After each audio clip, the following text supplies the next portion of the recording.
អ្នកមានអត្តពលធំក្នុងវិស័យចម្រៀងរ៉េបរួមគ្នាដកខាត់យុវជនចំនួនថ្មីក្នុងកម្មវិធី Kemo Rapper ដើម្បីផ្ដល់ក្តីស្រមៃដល់យុវជនឆ្នើម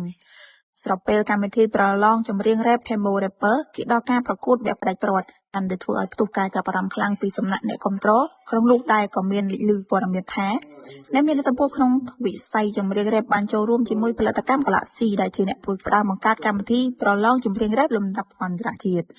ពីមួយសប្តាហ៍ទៅមួយសប្តាហ៍កម្មវិធីប្រឡងចម្រៀងរ៉េប Kemo Rapper កាន់តែទាក់ទាញចាប់អារម្មណ៍ខ្លាំងពីសំណាក់អ្នកទស្សនាដោយសារបេក្ខជនក្នុងក្រុមនីមួយៗពោពេញទៅដោយសមត្ថភាពដែលធ្វើឲ្យគណៈកម្មការពិបាកក្នុងការជ្រើសរើសជាអាស្រ័យនៅក្នុងសប្តាហ៍ទី2ក្នុងវគ្គ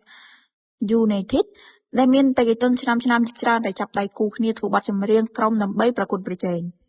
ទន្ទឹមនឹងការប្រជែងដើម្បីរកបេក្ខជនឆ្នាំបំផុតនេះក៏មានអ្នកមានអត្តពលជាច្រើននៅពីក្រោយក្នុងការចូលរួមជាមួយ Galaxy ដើម្បីរៀបចំឲ្យកម្មវិធីប្រឡងចម្រៀង Rap Kemo Rapper ដំណើរការទៅមុខបានយ៉ាងរលូន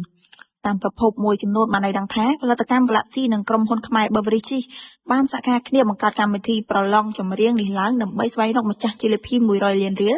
និងបន្តក្តីស្រមៃដល់បេក្ខជនឆ្នើមដែលឈរជើងនៅក្នុងវិស័យចម្រៀង Rap មិនតែប៉ុណ្ណោះកម្មវិធីប្រកួតប្រជែងចម្រៀង Rap Kemo Rapper ក៏មានចូលរួមសហការរៀបចំពីកម្មវិធី Club Jahan និង CG Moment ជាដើមដើម្បីដកខាត់យុវជនជំនាន់ថ្មីឲ្យក្លាយជាអ្នកចម្រៀង Rap ដ៏ខ្លាំងពូកែក្នុងវិស័យតន្ត្រី Rap នៅប្រទេសកម្ពុជាឈានដល់សប្តាហ៍ទី2ក្នុងវគ្គ United បេក្ខជនឆ្នាំជាច្រើនពុះពេញទៅដោយសមត្ថភាពដែលធ្វើឲ្យគណៈកម្មការពិបាកក្នុងការជ្រើសរើសអ្នកខ្លាំងលើខ្លាំងនិងមានទេពកោសល្យលើសគេទើបអាចបន្តក្តីស្រមៃនៅជាម្ចាស់ជាលភាបានកុំភ្លេចចូលរួមទស្សនាកម្មវិធីប្រឡងចម្រៀង Kemo Rapper ដែលមានការចាក់ផ្សាយនៅលើស្ថានីយទូរទស្សន៍ CTN ដើម្បីផ្ដល់កម្លាំងចិត្តដល់បេក្ខជនទាំងអស់